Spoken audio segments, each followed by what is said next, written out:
Cuma kunida bir vaqt yashirilinganki, kim o'sha vaqtga muvofiq kelib qolsa, uning duosi shubhasiz qabul. Uni bilmaymiz qachonligini, lekin shu jumada.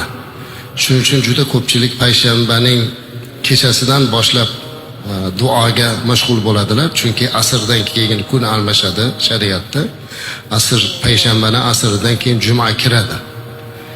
Shundan e'tiboran faqat yaxshi duolarni qilish kerak. Ayniqsa ayollarga o'rgatish kerak. Gapiradigan gaplariga juda hushyor bo'lish kerak.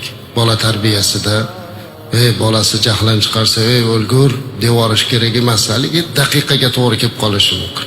Imkon qadar bu kunlarda yaxshi niyatlarni, yaxshi duolarni o'tkazib turishimiz kerak azizlar. Alloh mana shu kundagi o'sha duo qabul bo'ladigan daqiqalarga Alloh hammamizni o'zi nasib qildirgan